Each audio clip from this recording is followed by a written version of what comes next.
Friends, how are you? I hope you are fine and enjoying the videos. Welcome to Pinky Goyal Commerce classes. In this video, we cover the new topic, new chapter of ninth class civics, working of institutions. Working of institutions ये एक civics का ninth class का chapter है जिसमें आज हम लोग introduction करेंगे. लेकिन एक्चुअल में हम इस चैप्टर में करेंगे क्या? तो सबसे पहले करेंगे what are the institutions and how do they work. तो सबसे पहले बेटा ये गवर्नमेंट का ही है और गवर्नमेंट अपने काम को कैसे करती है इसको इंस्टीट्यूशन फॉर्म में. तो सबसे पहले आप देखेंगे कि गवर्नमेंट होती क्या है. तो a set of institution that have the power to make implement and interpret law so as to ensure an orderly life. यानी कि आपकी लाइफ सुरक्षित ढंग से चलती रहे उसके लिए जो गवर्नमेंट होती है कानून को बनाती है, उसको लागू करती है और उसको इंटरप्रिटेट लॉ यानी कि उसको सही ढंग से हो रहा है या नहीं हो रहा इंश्योर करती है आपकी लाइफ सही ढंग से चले. मतलब government administer and supervise over citizens and resources of a country. लेकिन ये गवर्नमेंट काम कैसे करती है इसके बेटे तीन मेजर इंस्टीट्यूट्स के थ्रू. क्योंकि गवर्नमेंट अपने आप तो काम नहीं कर सकती, वो लोगों के लिए, लोगों से और लोगों के द्वारा काम कराया जाता है. तो उसने अपनी वर्किंग को तीन मेजर इंस्टीट्यूट्स में डिवाइड किया हुआ है. सबसे पहले उसने एग्जीक्यूटिव, लेजिस्लेचर एंड जुडिशरी.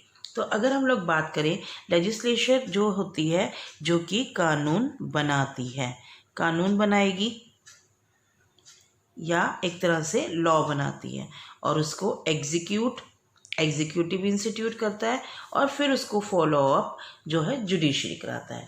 यानी कि जो आपकी एग्जीक्यूटिव बॉडी होती है उसके पास अथॉरिटी होती है मेजर पॉलिसीज़ को डिसीजन बनाने की एंड इम्प्लीमेंट और उसको लागू करती है constitutional and law of the country.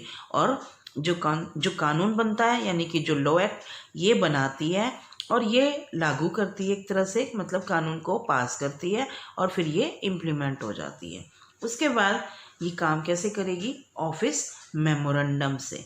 Office memorandum क्या होता है कि एक तरह से सर्कुलर होता है कि जो कभी जब कोई गवर्नमेंट नया कानून अपने देश में लागू करना चाहती है या बनाना चाहती है तो उसे ऑफिस मेमोरेंडम.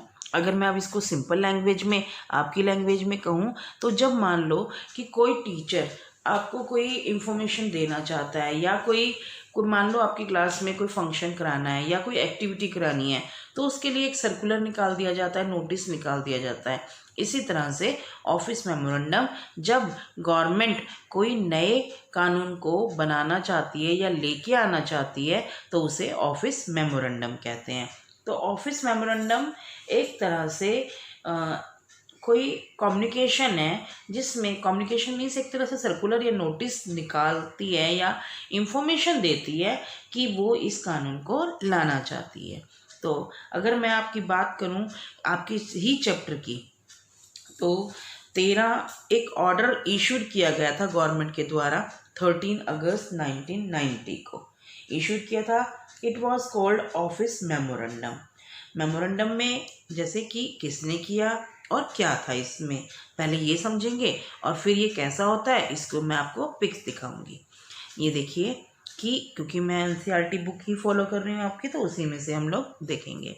तो सबसे पहले गवर्नमेंट ने एक ऑर्डर इशू पास किया 13 अगस्त 1990 को. किसने किया? Department of personal and training, the ministry of personnel public grievance and pension किया. किसने? उसके चीफ सेक्रेटरी ने.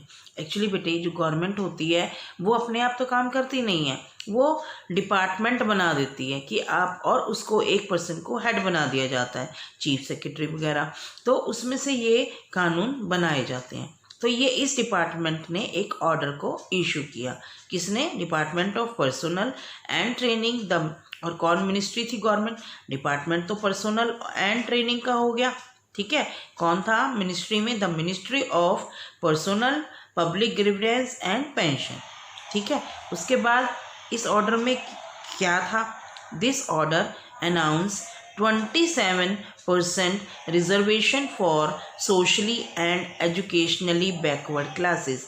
एक ये नई सोसाइटी बन गई थी SEBC socially and educationally backward class, जो कि पहले मैंने पिछले चैप्टर में आपको SC और यानी कि शेड्यूल कास्ट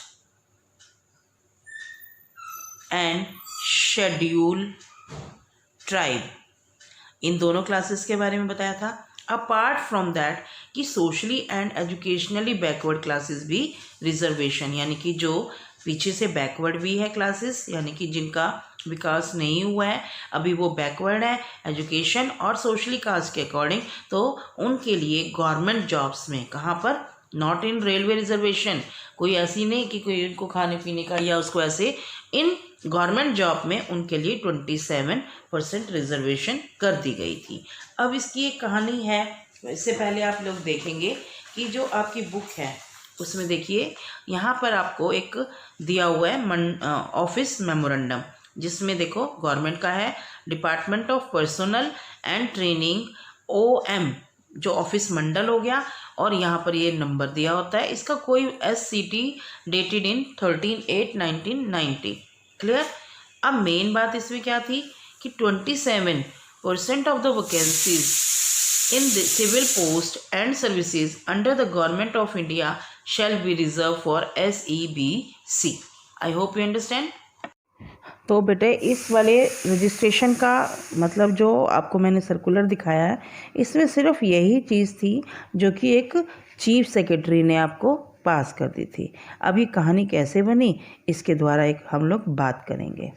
तो इसमें आप लोग बात करेंगे मंडल कमीशन। ये क्या होता है? ये एक कमीशन होता है जो कि it was the second backward class commission. ये एक बैकवर्ड क्लास कमीशन होता है जो कि 1979 में ये अपॉइंट किया गया था under the chairmanship of BP मंडल। ये एक पर्सन का नाम था, इन्हीं के नाम पर मंडल कमीशन को नाम रखा गया, मंडल कमीशन। एक्चुअली इसको 1979 में बनाया गया under the chairmanship of BP Mandal. I hope you understand. Question arise कि वाई इट वॉज अपॉइंटेड, कि ये मंडल कमीशन को बनाने की ज़रूरत क्या पड़ी। बेटे to identify the socially and educationally, मैंने जैसे बताया कि SEBC, तो उस क्लासेस को, बैकवर्ड क्लासेस को आइडेंटिफाई करना, identify the socially and educationally backward classes in India and to recommended, यानी कि उनको रिकमेंडेड करना फॉर देयर एडवांसमेंट, उनकी तरक्की के लिए, स्टेप फॉर देयर एडवांसमेंट, कि क्या क्या स्टेप उनको अपलिफ्ट करने के लिए लाए जा सकते हैं। हालांकि this commission was formed in 1979 और इस कमीशन ने रिपोर्ट दी थी 1980 में। ठीक है। अब what was there in that report, उस रिपोर्ट में क्या था? मैनी पॉइंट्स को डिस्कस किया गया था बैकवर्ड क्लासेस के बारे में। ठीक है। तो one of the recommendation was to give, सबसे पहली रिकमेंडेशन क्या थी? 27% reservation to socially and educationally backward classes in government job. पहला कि उनको बगैर किसी रोक टोक के 27% उनके लिए सीट को आरक्षित किया जाए गवर्नमेंट जॉब्स के लिए। तो ये कानून कैसे बना? और यानी कि डज रिकमेंडेशन मीन्स लॉ, कि सिर्फ रिकमेंडेशन देना एक लॉ बन जाता है, और क्या ये कानून कैसे बनता है? तो ये दो क्वेश्चन आप लोगों ने सोचने हैं। ठीक है, अभी आप लोग सोचेंगे, मैं नेक्स्ट वीडियो में इसके आंसर प्रोवाइड करूँगी। लेकिन इन दोनों क्वेश्चन को सोचने से पहले मैं आपको 3 पॉइंट्स और एक्सप्लेन करना चाहती हूँ ताकि आपको थोड़ा और क्लियर हो जाए। देखिए, जो प्रेसिडेंट होता है अपनी कंट्री का, तो is the head of the state and the highest formal authority in country. सबसे ज़्यादा, पहला सिटीजन भी उसी को कहते हैं, और फॉर्मल अथॉरिटी सबसे ज़्यादा, यानी कि उसको लीगली तौर पर, कानून तौर पर अथॉरिटी है सबसे ज़्यादा कोई भी कानून को लागू करने की। क्लियर। सेकंड है आपका है प्राइम मिनिस्टर।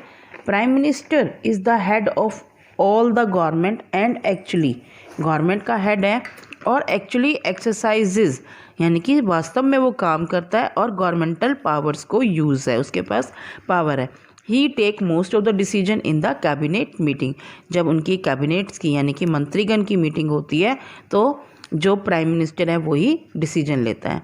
और पार्लियामेंट हाउस जहाँ से consist 2 houses Lok Sabha and Rajya Sabha, और प्राइम मिनिस्टर को लोकसभा की बहुमत चाहिए होती है कोई भी डिसीजन लेने के लिए. I hope you understand and enjoying the videos. If any doubt, please write in the comment box. And if you like the videos, share the video because sharing is caring. And for more videos, please subscribe the channel. Thank you.